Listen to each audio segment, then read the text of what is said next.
ತನುವು ನಿನ್ನದು ಮನವು ನಿನ್ನದು, ತನುವು ನಿನ್ನದು ಮನವು ನಿನ್ನದು, ಎನ್ನ ಜೀವನ ಧನವು ನಿನ್ನದು.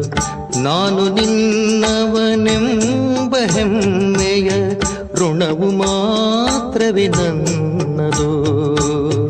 ತನು ನಿನ್ನದು ಮನವು ನಿನ್ನದು.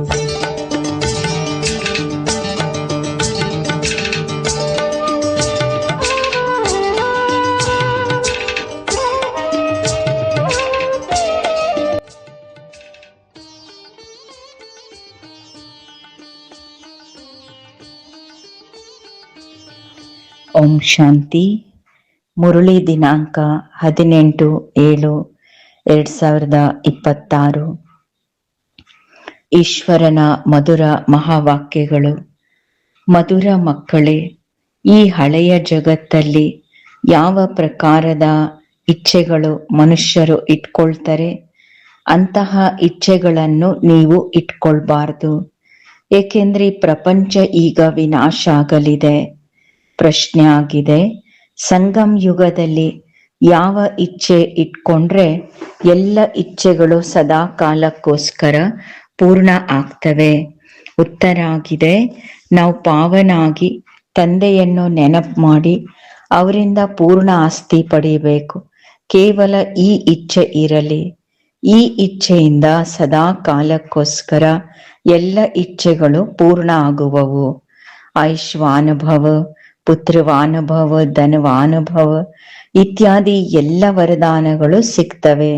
ಸತ್ಯುಗದಲ್ಲಿ ಎಲ್ಲ ಮನೋಕಾಮನೆಗಳು ಪೂರ್ಣ ಆಗ್ತವೆ. ಮುರಳಿಯ ಗೀತೆ. ನೀವೇ ತಾಯಿ, ನೀವೇ ತಂದೆ. ಓಂ ಶಾಂತಿ. ಮಧುರಾತಿ ಮಧುರ ಆತ್ಮಿಕ ಮಕ್ಕಳಿಗೆ ಅರ್ಥಾತ್ ಆತ್ಮಗಳಿಗೆ ಪರಂಪಿತ ಪರಮಾತ್ಮನು ತಿಳಿಸ್ತಾ ಇದ್ದಾರೆ. ನೀವೀಗ ಅರಿತಿದ್ದೀರಿ, ಬೇಹದ್ದಿನ ತಂದೆ ನಮಗೆ ವರದಾನವನ್ನು ಕೊಡ್ತಿದ್ದಾರೆ. ಅಲ್ಲಿ ಜನ ಆಶೀರ್ವಾದ ಕೊಡ್ತಾರೆ ಹೊರಗೆ, ಪುತ್ರವಾನುಭವ, ಆಯುಷ್ವಾನುಭವ, ಧನವಾನುಭವ. ಈಗ ತಂದೆ ನಿಮಗೆ ವರದಾನ ಕೊಡ್ತಾರೆ, ಆಯುಷ್ವಾನುಭವ. ನಿಮ್ಮ ಆಯು ಬಹಳ ದೊಡ್ಡದಾಗಿರ್ತದೆ. ಅಲ್ಲಿ ಪುತ್ರನೂ ಇರ್ತಾರೆ, ಅಲ್ಲಿ ಸುಖ ಕೊಡುವಂತವ್ರು ಇರ್ತಾರೆ. ಇಲ್ಲಿ ಏನು ಮಕ್ಕಳಿದ್ದಾರೆ, ದುಃಖ ಕೊಡೋರು. ಸತ್ಯುಗದ ಮಕ್ಕಳು ಸುಖ ಕೊಡ್ತಾರೆ ತಂದೆ ತಾಯಿಗೆ. ಸತ್ಯುಗದಲ್ಲಿ ಏನ್ ಮಕ್ಕಳಿರ್ತಾರೆ, ಸುಖ ಕೊಡೋರು. ಈಗ ಮಕ್ಕಳಿಗೆ ಗೊತ್ತಾಗಿದೆ, ಬೇಹದ್ದಿನ ತಂದೆ ಬೇಹದ್ದಿನ ಸುಖದ ಆಸ್ತಿ ಕೊಡ್ತಿದ್ದಾರೆ. ಅವಶ್ಯ ನಾವು ಆಯುಷ್ವಾನ್ ಧನವಾನ್ ಆಗ್ತೇವೆ. ಈಗ ಯಾವುದೇ ಕಾಮನೆ ಮನಸ್ಸಲ್ಲಿ ಇಟ್ಕೊಳ್ಬೇಡಿ. ನಿಮ್ಮ ಎಲ್ಲ ಮನೋಕಾಮನೆಗಳು ಸತ್ಯುಗದಲ್ಲಿ ಪೂರ್ಣ ಆಗ್ತವೆ. ಅಂದ್ರೆ ಭವಿಷ್ಯದ್ದಿಟ್ಕೊಳ್ಳಿ. ಇಲ್ಲಿ ವಿನಾಶದ್ದು ಯಾವುದೇ ವಿನಾಶಿ ಪ್ರಪಂಚದಲ್ಲಿ ಇಟ್ಕೋಬೇಡಿ ಅಂತಾರೆ ಬಾಬಾ. ಈ ನರಕದಲ್ಲಿ ಯಾವುದೇ ಕಾಮನೆ ಇಟ್ಕೋಬೇಡಿ. ಧನದ್ದು ಕಾಮನೆ ಇಟ್ಕೋಬೇಡಿ. ಅಂದ್ರೆ ಧನ ಸಿಕ್ಕರೂ ಅನುಭವಿಸೋಷ್ಟು ಸಮಯ ಇಲ್ಲಲ್ವಾ? ಧನ ಬಹಳ ಇರಬಹುದು, ದೊಡ್ಡ ನೌಕರಿ ಸಿಗ್ಬಹುದು. ಜಾಸ್ತಿ ಇಚ್ಛೆಗಳು ಇಲ್ಲಿ ಇಟ್ಕೋಬೇಡಿ. ಹಣ ಸಿಗ್ಲಿ, ನೌಕರಿ ಸಿಗ್ಲಿ. ಹೊಟ್ಟೆ ಅಂತೂ ಒಂದು ಪಾವು ರೊಟ್ಟಿ ತಿನ್ನೋದು. ಜಾಸ್ತಿ ಲೋಭದಲ್ಲಿ ಹೋಗಬೇಡಿ. ಜಾಸ್ತಿ ಧನ ಇತ್ತು ಅಂದ್ರೆ ಅದೆಲ್ಲ ಸಮಾಪ್ತಿ, ವಿನಾಶ ಆಗಲಿದೆ. ಮಕ್ಕಳಿಗೆ ಗೊತ್ತಿದೆ, ಬಾಬಾ ನಮ್ಗೆ ಸ್ವರ್ಗದ ಆಸ್ತಿ ಕೊಡ್ತಿದ್ದಾರೆ, ಸ್ವರ್ಗದ ಮಾಲೀಕರನ್ನಾಗಿ ಮಾಡ್ತಾರೆ. ಈಗ ತಂದೆ ಹೇಳ್ತಾರೆ, ದಾನ ಕೊಟ್ರೆ ಗ್ರಹಣ ಬಿಟ್ಟು ಹೋಗೋದು. ಯಾವ ದಾನ ಕೊಡೋದು? ಇಲ್ಲಿ 5 ವಿಕಾರಗಳಿದೆ. ಇದು ದಾನ ಕೊಡ್ಬೇಕು, ಆಗ ಗ್ರಾಚಾರ ಬಿಟ್ಟೋಗೋದು. ಹಾಗೂ ನೀವು 16 ಕಲಾ ಸಂಪನ್ನರು ಆಗುವಿರಿ.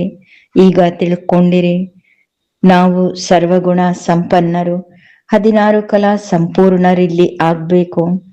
5 ವಿಕಾರಗಳ ದಾನವನ್ನ ಕೊಡ್ಬೇಕು. ಮಕ್ಕಳಿಗೆ ತಂದೆ ಹೇಳ್ತಾರೆ, ಮಧುರ ಮಕ್ಕಳೇ, ಇಚ್ಛೆ ಯಾವುದು ಇಟ್ಕೋಬೇಡಿ. ತಂದೆಯ ನೆನಪಿನಿಂದ ಬೇಹದ್ದಿನ ಆಸ್ತಿ ಪಡೆಯೋ ಇಚ್ಛೆ ಬಿಟ್ರೆ ಯಾವ ಇಚ್ಛೆಗಳು ಇಲ್ಲಿ ಭೌತಿಕ ವಿನಾಶಿ ಇಚ್ಛೆ, ವಿನಾಶಿ ಜಗತ್ತಲ್ಲಿ ಇಟ್ಕೋಬೇಡಿ. ಬಾಕಿ ಇನ್ನೂ ಸ್ವಲ್ಪವೇ ಸಮಯ ಇದೆ. ಗಾಯನ ಇದೆ, ಬಹಳ ಕಳಿತು ಅಲ್ಪ ಉಳಿತು. ಸೃಷ್ಟಿಯ ಸಮಯನೇ ಸ್ವಲ್ಪ ಉಳಿದಿದೆ. ಅಂತಿಮ ಈ ವಿನಾಶಿ ಸಮಯ ಆಗಿದೆ. ಅದಕ್ಕೆ ಹಳೆಯ ಜಗತ್ತಲ್ಲಿ ಯಾವ ಇಚ್ಛೆ ಇಟ್ಕೋಬೇಡಿ. ಕೇವಲ ತಂದೆಯನ್ನು ನೆನಪು ಮಾಡಿ. ನೆನಪಿನಿಂದ ಮಕ್ಕಳು ಸತೋಪ್ರಧಾನ ಆಗ್ಬೇಕು. ಈ ಜಗತ್ತಲ್ಲಿ ಮನುಷ್ಯರೇನು ಇಚ್ಛೆ ಇಟ್ಕೊಳ್ತಾರೆ, ಅದು ಯಾವುದೂ ಇಟ್ಕೋಬೇಡಿ. ಇಚ್ಛೆ ಆಶೆ ಕೇವಲ ಇಟ್ಕೋಬೇಕು. ಯಾವುದು? ಶಿವಬಾಬೋರಿಂದ ನಾವು ಸ್ವರ್ಗದ ಆಸ್ತಿಯನ್ನು ಪಡೆಯೋದು. ಯಾರಿಗೂ ದುಃಖವನ್ನು ಕೊಡಬಾರದು. ಒಬ್ಬರು ಮತ್ತೊಬ್ಬರ ಮೇಲೆ ಕಾಮಕಟಾರಿ ನಡೆಸೋದು ಅತ್ಯಂತ ದೊಡ್ಡ ದುಃಖ ಆಗಿದೆ. ಅದಕ್ಕೆ ಸನ್ಯಾಸಿ ಜನಗಳು ಸ್ತ್ರೀಯಿಂದ ದೂರ ಇರ್ಲಿಕ್ಕೆ ಹೇಳ್ತಾರೆ ಇವರು ಇಂತಿಂತ ಸನ್ಯಾಸಿ ನಮಗೆ ಬಿಡಿಸಿದ್ದಾರೆ ಮನೆ ಇತ್ಯಾದಿ ಅಂತ. ಈ ಸಮಯ ರಾವಣ ರಾಜ್ಯದಲ್ಲಿ ಎಲ್ಲರೂ ಪತಿತರೆ, ಯಾರೂ ಕೂಡ ಮುಕ್ತಿ, ಜೀವನ್ ಮುಕ್ತಿ, ಪವಿತ್ರತೆ ಮಾರ್ಗ ತೋರ್ಸಲ್ಲ. ಬಾಬಾ ಹೇಳ್ತಾರೆ ರಾವಣ ರಾಜ್ಯ, ಎಲ್ಲರೂ ಪತಿತರೆ, ಪಾಪಾತ್ಮಗಳೇ. ಈ ಸಮಯ ಬಹಳ ಈಗ ಕಡಿಮೆ ಉಳಿದಿದೆ. ನೀವೀಗ ತಂದೆ ಶ್ರೀಮತ್ ಅನುಸಾರ ನಡೆದಿಲ್ಲ ಅಂದ್ರೆ ಶ್ರೇಷ್ಠರಾಗೋದಿಲ್ಲ. ಮಕ್ಕಳು ಶ್ರೇಷ್ಠಾತಿ ಶ್ರೇಷ್ಠರಾಗ್ಬೇಕು. ಅದಕ್ಕೆ 5 ವಿಕಾರಗಳ ದಾನ ಕೊಟ್ಟಾಗ ಗ್ರಾಚಾರ ಗ್ರಹಣ ಬಿಟ್ಟೋಗ್ತದೆ. ಎಲ್ಲರ ಮೇಲೂ ಗ್ರಾಚಾರಗಳಿದೆ, ಆಪತ್ತು ಸಮಸ್ಯೆಗಳಿದೆ. ಎಷ್ಟು ಆತ್ಮ ಕಪ್ಪಾಗ್ಬಿಟ್ಟಿದೆ. ತಂದೆ ಹೇಳ್ತಾರೆ, ಒಂದು ವೇಳೆ ನನ್ನಿಂದ ಆಸ್ತಿ ಪಡಿಬೇಕು ಅಂದ್ರೆ ಪಾವನ ಆಗಿ. ದ್ವಾಪರದಿಂದ ಪತೀತರಾಗ್ತಾ ಆಗ್ತಾ ಸತೋ ಪ್ರಧಾನರಿಂದೀಗೆಷ್ಟು ತಮೋ ಪ್ರಧಾನರು ಆಗಿರಿ. ಅದಕ್ಕೆ ಗಾಯನ ಮಾಡ್ತಾರೆ ಈ ಸಮಯದಲ್ಲಿನೇ. ಪತೀತ ಪಾವನ ಬಾ, ತಂದೆಯನ್ನು ಕರಿತಾ ಬಂದು ಪತೀತರನ್ನು ಪಾವನ ಮಾಡು. ತಂದೆ ಆಜ್ಞೆ ಕೊಡ್ತಾರೆ, ಮಕ್ಕಳೇ ಈಗ ಪತೀತರಾಗಬೇಡಿ. ಕಾಮ ಮಹಾಶತ್ರುವನ್ನು ಗೆಲ್ಲಿರಿ. ಇದರಿಂದಲೇ ನೀವು ಆದಿ ಮಧ್ಯ ಅಂತ್ಯ ದುಃಖವನ್ನ ಪಡೆದಿದ್ದೀರಿ. ತಂದೆ ಹೇಳ್ತಾರೆ, ನೀವು ಸ್ವರ್ಗದಲ್ಲಿ ಎಷ್ಟೊಂದು ಪವಿತ್ರರಿದ್ರೆ ಈಗ ರಾವಣ ಮತಾನುಸಾರ ಪತೀತರಾಗಿರಿ. ಅದಕ್ಕೆ ದೇವತೆಗಳೆದರಲ್ಲಿ ಹೋಗಿ ಅವರ ಮಹಿಮೆ ಗಾಯನ ಮಾಡ್ತಾರೆ. ನೀವು ಸರ್ವಗುಣ ಸಂಪನ್ನ, ಸಂಪೂರ್ಣ ನಿರ್ವಿಕಾರಿ, ನಾವು ವಿಕಾರಿ ಆಗಿದ್ದೇವೆ ಅಂತ. ನಿರ್ವಿಕಾರಿ ಆಗೋದ್ರಿಂದ ಸುಖನೇ ಸುಖ ಇದೆ. ತಂದೆ ಹೇಳ್ತಾರೆ, ನಾನಿಲ್ಲಿ ಬಂದಿರೋದೇ ನೀವು ಮಕ್ಕಳನ್ನು ನಿರ್ವಿಕಾರಿ ಮಾಡೋದಕ್ಕೆ. ಈಗ ನೀವು ಮಕ್ಕಳಿಗೆ ಯಾವುದೇ ತರದ ಇಚ್ಛೆಗಳಿಟ್ಕೋಬಾರ್ದು. ಭೌತಿಕದ್ದು ಎಲ್ಲ ಇಚ್ಛೆಗಳು ಅಲ್ಪಕಾಲದ್ದು, ಕಲಿಯುಗದ್ದು ತೊರೆಯಿರಿ. ತಮ್ಮ ದಂಧೆ ವ್ಯವಹಾರ ಇತ್ಯಾದಿ ಬಲೆ ಮಾಡಿ, ಆದರೆ ಒಬ್ಬರು ಮತ್ತೊಬ್ಬರಿಗೆ ಜ್ಞಾನಾಮೃತ ಪಾನವನ ಮಾಡಿಸಿ. ಗಾಯನವು ಇದೆ. ಅಮೃತ ತೊರೆದು ವಿಷವನ್ನು ಯಾಕೆ ಸೇವಿಸೋದು? ಬಾಬಾ ಜ್ಞಾನಾಮೃತ ಮಾತು ಹೇಳ್ತಾರೆ. ತಂದೆ ಹೇಳ್ತಾರೆ, ಯಾವುದೇ ವಿನಾಶಿ ಇಚ್ಛೆಗಳು ಇಟ್ಕೋಬೇಡಿ. ನಾವು ನೆನಪಿನ ಯಾತ್ರೆಯಿಂದ ಪೂರ್ಣ ಸತೋ ಪ್ರಧಾನರು ಆಗ್ಬೇಕು. 63 ಜನ್ಮ ಏನು ಪಾಪಗಳು ಮಾಡಿದ್ದೀರಿ ಅದು ನೆನಪಿನಿಂದಲೇ ಸಮಾಪ್ತಿ ಆಗೋದು. ಈಗ ನಿರ್ವಿಕಾರಿಗಳಾಗ್ಬೇಕು. ಬಲೆ ಮಾಯೆಯ ಬಿರುಗಾಳಿ ಬರ್ಬೋದು, ಅಡಚಣೆ, ಆದ್ರೆ ಪತೀತರಾಗಬಾರದು. ಮನುಷ್ಯರಿಂದ ದೇವತಾ ಆಗ್ಬೇಕು. ನೀವೇ ಸತೋಪ್ರಧಾನ ಪೂಜ್ಯ ದೇವತಾ ಇದ್ರೆ ನಂತರ ನೀವೇ ಪೂಜ್ಯರಿಂದ ಪೂಜಾರಿ ಆದ್ರೆ. ನಾವು ನಿರೋಗಿ ಇದ್ವಿ, ನಂತರ ರೋಗಿ, ವಿಕಾರಿ ಆದ್ರೆ ರೋಗಿ ಆಗ್ತಾರೆ, ನಂತರ ಪುನಃ ನಿರೋಗಿ ಆಗ್ತಿದ್ದೇವೆ. ಯಾವಾಗ ನಿರೋಗಿ ಇದ್ರಿ ಅಂದ್ರೆ ಆಯು ದೊಡ್ಡದಿತ್ತು. ಈಗಂತೂ ನೋಡಿ ಕುಳಿತಲ್ಲೇ ಮನುಷ್ಯರು ಸತ್ತೋಗ್ತಾರೆ. ಅಂದ್ರೆ ಯಾವುದೇ ಇಚ್ಛೆ ಆಸೆ ಇಟ್ಕೋಬಾರ್ದು. ಇದೆಲ್ಲ ಕೊಳಕು ಆಶೆಗಳು. ಮುಳ್ಳಿನಿಂದ ಹೂವು ಆಗೋದಕ್ಕೆ ಒಂದೇ ಫಸ್ಟ್ ಕ್ಲಾಸ್ ಇಚ್ಛೆ ಆಗಿದೆ. ತಂದೆ ಹೇಳ್ತಾರೆ, ನನ್ನನ್ನು ನೆನಪು ಮಾಡಿ ಪುಣ್ಯಾತ್ಮ ಆಗುವಿರಿ. ಈ ಸಮಯ ಎಲ್ಲರ ಮೇಲೆ ರಾಹುವಿನ ಗ್ರಹಣ ಇದೆ. ಪೂರ್ಣ ಭಾರತ ಮೇಲೆ ರಾಹುವಿನ ಗ್ರಹಣ ಇದೆ. ನಂತರ ಬೇಕಾಗಿರೋದು ಬೃಹಸ್ಪತಿಯ ದಶೆ. ನೀವೀಗ ತಿಳ್ಕೊಂಡಿರಿ. ಈಗ ನಮ್ಮ ಮೇಲೆ ಬೃಹಸ್ಪತಿಯ ದಶೆ ಇದೆ. ಭಾರತ ಸ್ವರ್ಗ ಇತ್ತಲ್ವಾ? ಸತ್ಯುಗದಲ್ಲಿ ನಿಮ್ಮ ಮೇಲೆ ಬೃಹಸ್ಪತಿಯ ದಶೆ ಇತ್ತು. ಈ ಸಮಯ ರಾಹುವಿನ ದಶೆ ಇದೆ. ಈಗ ಪುನಃ ಬೇಹದ್ದಿನ ತಂದೆಯಿಂದ ಬೃಹಸ್ಪತಿಯ ದಶೆ ಸಿಕ್ಕಿದೆ. ಬೃಹಸ್ಪತಿಯ ದಶೆಯಲ್ಲಿ 21 ಜನ್ಮಗಳ ಸುಖ ಇರ್ತದೆ. ತ್ರೇತಾದಲ್ಲಿ ಶುಕ್ರ ದಶೆ. ಎಷ್ಟು ಯಾರು ನೆನಪು ಮಾಡ್ತಾರೆ, ಬಹಳ ನೆನಪು ಮಾಡ್ತಾರೆ ಅಂದ್ರೆ ಬೃಹಸ್ಪತಿಯ ದಶೆ ಕುತ್ಕೊಳ್ತದೆ. ಇಲ್ಲಿ ಬಾಬಾ ತಿಳಿಸ್ಕೊಟ್ಟಿದ್ದಾರೆ, ಈಗ ನೀವು ವಾಪಸ್ ಮನೆಗೆ ಹೋಗ್ಬೇಕು. ಅದಕ್ಕೆ ತಂದೆಯನ್ನು ನೆನಪು ಮಾಡ್ತಾ ಇದ್ದಾಗ ವಿಕರ್ಮಗಳು ವಿನಾಶ ಆಗ್ತವೆ. ಹಾಗೂ ನೀವು ಹಾರುವ ಕಲೆಯಲ್ಲಿ ಹೋಗ್ಲಿಕ್ಕೆ ಯೋಗ್ಯರಾಗ್ತೀರಿ. ಹಾರೋದಕ್ಕೆ ಪರಂಧಾಮಕ್ಕೆ ಯೋಗ್ಯ ಆಗ್ತೀರಿ. ಮಾಯೆ ನಿಮ್ಮ ರೆಕ್ಕೆಗಳನ್ನು ಕತ್ತರಿಸಿದೆ, ಪವಿತ್ರತೆದು. ಈಗ ನಿಮ್ಗೆ ಸಿಕ್ಕಿದೆ ಈಶ್ವರಿಯ ಮತ. ಇದರಿಂದ ನೀವು ಸದಾ ಸುಖಿ ಆಗ್ತೀರಿ. ಈಶ್ವರಿಯ ಮತ ಅನುಸಾರ ನೀವು ಸ್ವರ್ಗದ ಮಾಲೀಕರಾಗ್ತೀರಿ. ವಿಶ್ವದ ಬಾದುಶಾಹಿ ಪಡೀತಿದ್ದೀರಿ. ಈಶ್ವರಿಯ ಮತ ಸಿಗ್ತದೆ. ತಂದೆಯನ್ನು ನೆನಪು ಮಾಡಿ. ಆಗ ಅಂತಿಮತಿ ಸೌಗತಿ. ಅಂತಿಮದಲ್ಲಿ ಯಾವ ಸ್ಮೃತಿಯೋ ಅದೇ ಗತಿ ಆಗುವುದು. ಅದಕ್ಕೆ ತಂದೆಯ ನೆನಪು ಮಾಡೋದೇ ಈಶ್ವರಿಯ ಮತ. ನೆನಪಿನಿಂದ ವಿಕರ್ಮಗಳು ವಿನಾಶ ಆಗ್ತವೆ, ಪವಿತ್ರರಾಗ್ತೀರಿ. ಪವಿತ್ರ ಆತ್ಮ ಸ್ವರ್ಗದ ಲಾಯಕ್ ಯೋಗ್ಯ ಆಗ್ತಾರೆ. ಅಲ್ಲಿ ನಿಮ್ಮ ಶರೀರವು ನಿರೋಗಿ ಇರ್ತದೆ, ಆಯು ದೊಡ್ಡದಿರ್ತದೆ, ಧನನೂ ಬಹಳಷ್ಟು ಇರ್ತದೆ. ಅಲ್ಲಿ ಎಂದು ಧರ್ಮದ ಅಂದ್ರೆ ದತ್ತು ತೆಗೆದುಕೊಳ್ಳುವಂಥದ್ದು ಮಕ್ಕಳನ್ನು ಕ್ರಮ ಇರಲ್ಲ. ತಂದೆ ಹೇಳ್ತಾರೆ, ಆಯುಷ್ವಾನ ಭವ, ಸಂಪತ್ತಿವಾನ ಭವ. ಪುತ್ರನು ಒಬ್ಬರು ಅವಶ್ಯ ಇರ್ತಾರೆ ಸತ್ಯುಗದಲ್ಲಿ. ಈ ಸಮಯ ತಂದೆ ಎಲ್ಲರಿಗೂ ಮಕ್ಕಳನ್ನಾಗಿ ದತ್ತು ತೆಕ್ಕೊಂಡರೆ. ಇಲ್ಲಿ ಕೆಲವರಿಗೆ ಮಕ್ಕಳಿರಲ್ಲ. ಸತ್ಯುಗದಲ್ಲಿ ಹಾಗೆ ಅಲ್ಲ, ಎಲ್ಲರಿಗೂ ಅವಶ್ಯ ಒಂದು ಗಂಡು ಮಗು ಇರ್ತಾರೆ. ಅದಕ್ಕೆ ಸತ್ಯುಗದಲ್ಲಿ ಯಾವುದೇ ಮಗು ದತ್ತು ತೆಗೆದುಕೊಳ್ಳೋದಿರಲ್ಲ. ಒಂದು ಮಗು ಒಂದು ಮಗಳು ಯೋಗ ಬಲದಿಂದ ಇರ್ತಾರೆ. ಕೇಳ್ತಾರೆ, ಅಲ್ಲಿ ಮಕ್ಕಳು ಹೇಗೆ ಜನ್ಮ ಪಡೀತಾರೆ? ಅಲ್ಲಿ ಇರೋದೇ ಯೋಗ ಬಲ. ಡ್ರಾಮಾದಲ್ಲಿ ಫಿಕ್ಸ್. ಸತ್ಯುಗದಲ್ಲಿ ಎಲ್ಲಾರು ಯೋಗಿಗಳೇ ಇರೋದು. ಶ್ರೀಕೃಷ್ಣನಿಗೆ ಯೋಗೇಶ್ವರ ಅಂತಾರೆ. ಈ ತರ ಎಲ್ಲ ಶ್ರೀಕೃಷ್ಣ ಯೋಗದಲ್ಲಿ ಕುಳಿತಿರ್ತಾರೆ ಅಂತಲ್ಲ.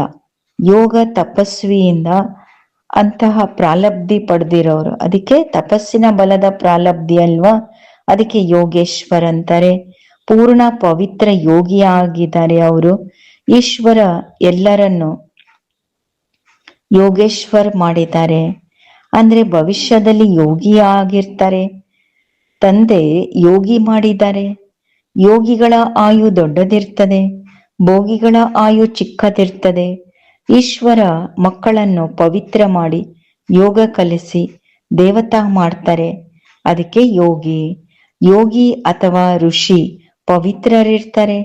ನಿಮ್ಗೀಗ ಬಾಬಾ ತಿಳಿಸಿದರೆ, ನೀವು ರಾಜ ಋಷಿ ರಾಜಯೋಗವನ್ನ ಕಲಿತಿದ್ದೀರಿ ಭವಿಷ್ಯ ರಾಜ್ಯ ಪದವಿ ಪಡೆಯೋದಕ್ಕೆ.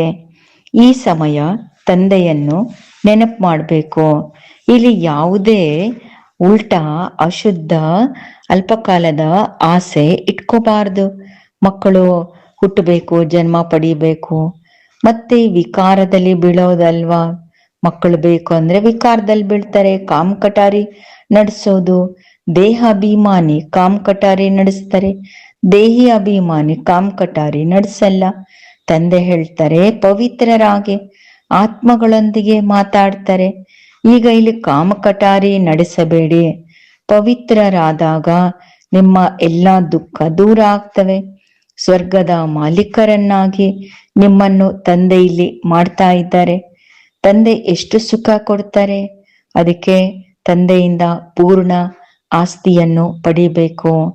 ತಂದೆ ಅಂತೂ ಬಡವರ ಬಂಧು ಆಗಿದ್ದಾರೆ.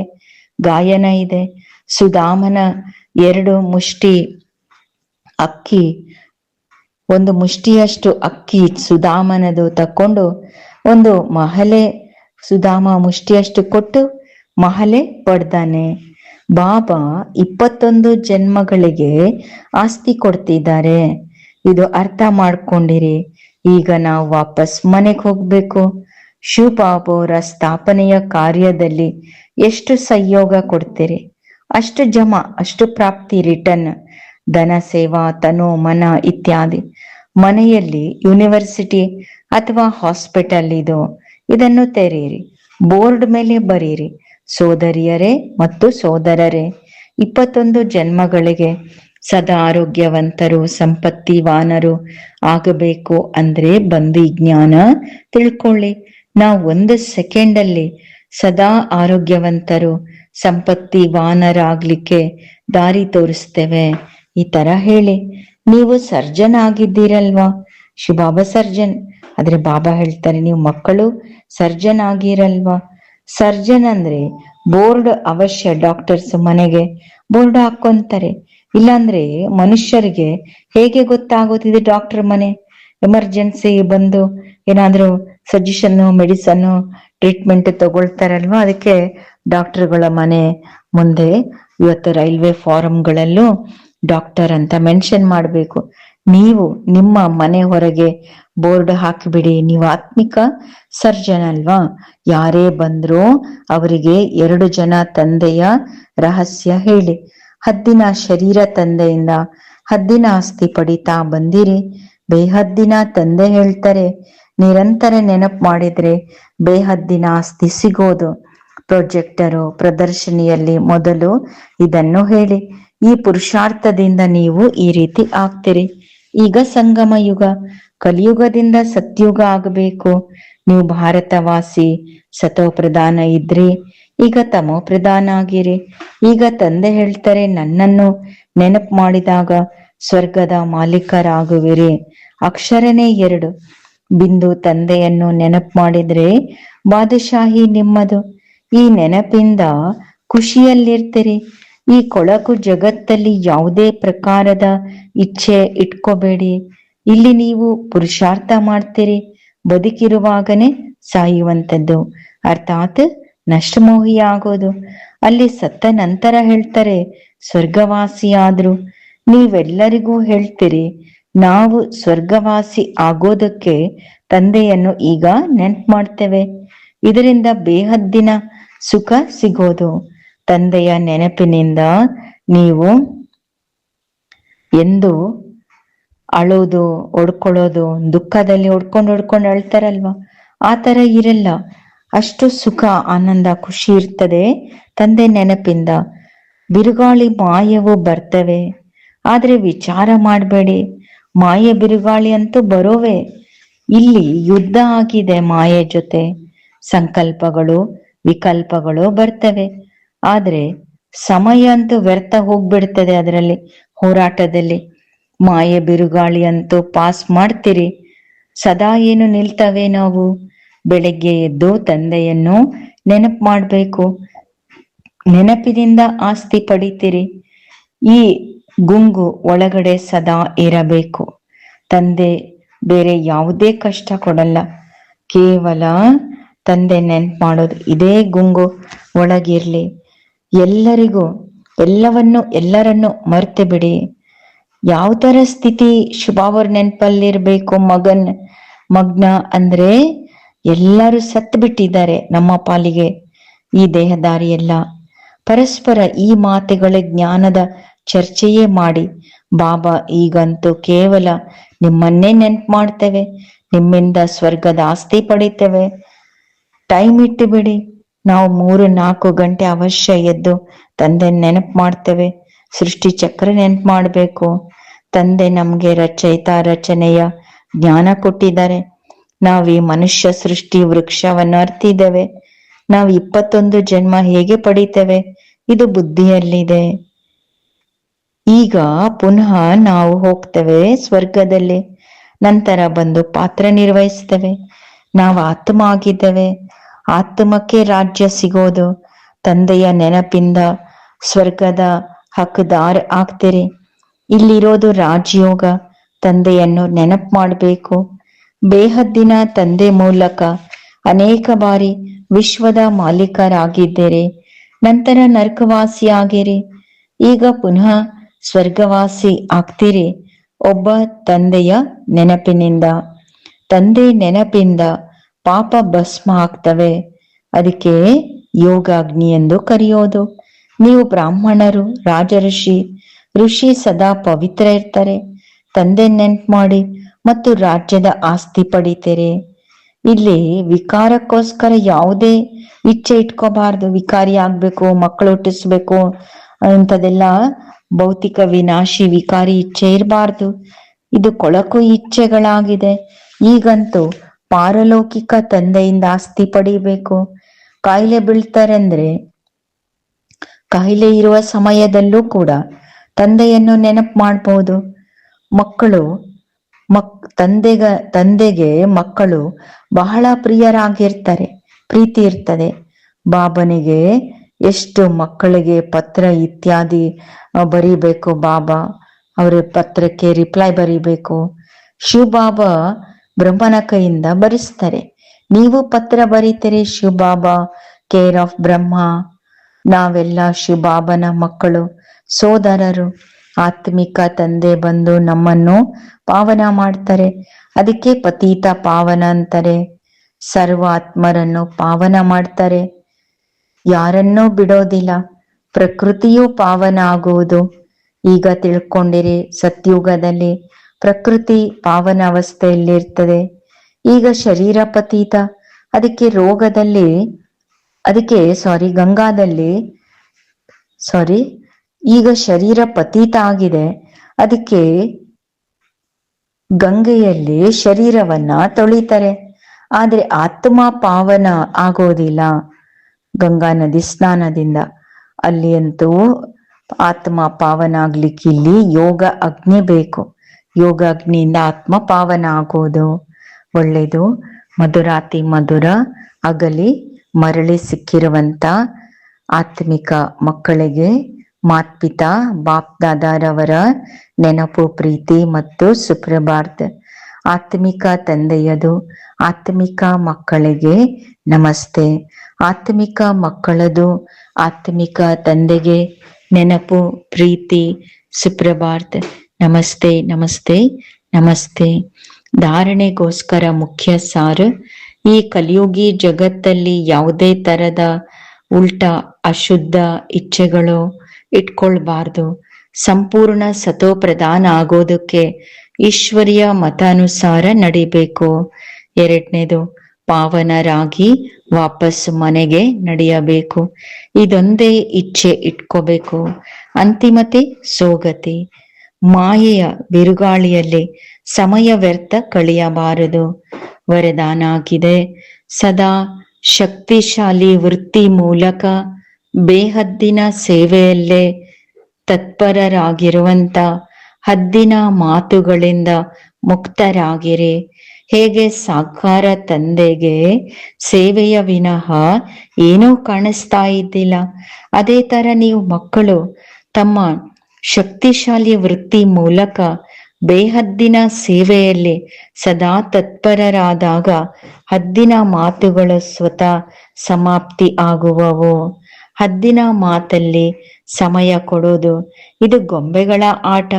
ಇದರಲ್ಲಿ ಸಮಯ ಶಕ್ತಿ ವ್ಯರ್ಥವಾಗುವುದು. ಅದಕ್ಕೆ ಸಣ್ಣ ಸಣ್ಣ ಮಾತಲ್ಲಿ ಸಮಯ ಹಾಗೂ ಜಮಾ ಆದ ಶಕ್ತಿಗಳು ವ್ಯರ್ಥವಾಗಿ ಕಳೆಯಬಾರದು. ಶ್ಲೋಗನ್: ಸೇವಾದಲ್ಲಿ ಸಫಲತೆ ಪ್ರಾಪ್ತಿ ಮಾಡಿಕೊಳ್ಬೇಕು ಅಂದ್ರೆ ಮಾತು ಮತ್ತು ಚಲನೆ ವಲನೆ ಪ್ರಭಾವಶಾಲಿಯಾಗಿರಬೇಕು. ಅವ್ಯಕ್ತ ಸೂಚನೆ: ಜ್ವಾಲಾ ಸ್ವರೂಪ ಸ್ಥಿತಿಯಲ್ಲಿದ್ದು ಶಕ್ತಿಶಾಲಿ ನೆನಪಿನ ಅನುಭವ ಮಾಡಿ. ಸಮಯಾನುಸಾರ ಈಗ ಸರ್ವ ಬ್ರಾಹ್ಮಣ ಮಕ್ಕಳನ್ನು ಸಮೀಪ ತರ್ತಾ ಜ್ವಾಲಾ ಸ್ವರೂಪದ ವಾಯುಮಂಡಲವನ್ನು ಮಾಡುವ ಸೇವೆ ಮಾಡಿ. ಅದಕ್ಕೆ ಬಲೆ ಯೋಗ ತಪಸ್ಸಿನ ಬಟ್ಟಿಗಳು ಮಾಡಿ ಪರಸ್ಪರ ಸಂಘಟಿತರಾಗಿ ಸಂಭಾಷಣೆ ಮಾಡಿ. ಆದ್ರೆ ಜ್ವಾಲಾ ಸ್ವರೂಪದ ಅನುಭವ ಮಾಡಿ ಮತ್ತು ಮಾಡಿಸಿ. ಈ ಸೇವಾದಲ್ಲೇ ತೊಡಗಿದಾಗ ಸಣ್ಣ ಸಣ್ಣ ಮಾತು ಸಹಜವಾಗಿ ಪರಿವರ್ತನೆ ಆಗುವುದು. ಒಳ್ಳೆಯದು. ಓಂ ಶಾಂತಿ.